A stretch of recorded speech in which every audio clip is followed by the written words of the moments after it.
Salam penulis biografi. Menulis itu eh, jika boleh jujur memang kegiatan yang membosankan ya. Bagaimana tidak kita harus memikirkan bagaimana sebuah konten yang panjangnya itu berhalaman-halaman harus selesai.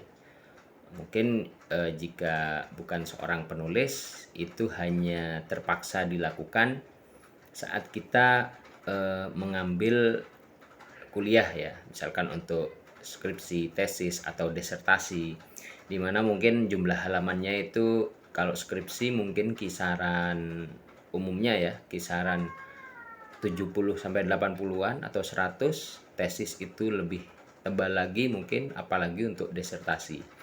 Nah, ini penulisan buku. Jadi penulisan buku itu sebenarnya sama seperti kita menulis beberapa atau banyak artikel ya, tapi yang saling terkait. Nah, jadi mulai dari awal sampai akhir itu penulisannya itu terkait. Jadi misalkan menjelaskan tentang misalkan cara mengobati stroke misalkan. Itu kita harus memberikan definisi dulu.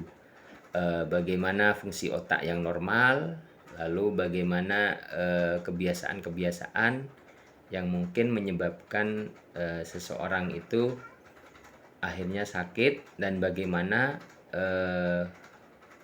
mengatasinya atau bagaimana terapi-terapi yang bisa dilakukan seperti itu, atau untuk penyakit yang lainnya juga bisa. Jadi dalam penulisan satu buku itu, satu tulisan atau artikel atau judul, nah ini saling terkait ya dari awal sampai akhir.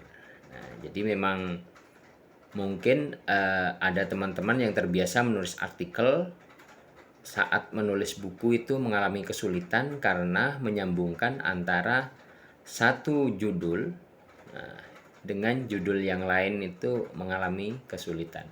Tapi ini bisa dilatih ya. Jadi cara melatihnya misalkan dengan kita latihan menulis misalkan biografi atau menulis buku non fiksi yang lainnya ya tentang bahasan tertentu, itu bisa dilakukan. Yang terpenting dalam menulis ini adalah berlatih, berlatih dan terus berlatih. Makasih, semoga bermanfaat. Salam penulis biografi.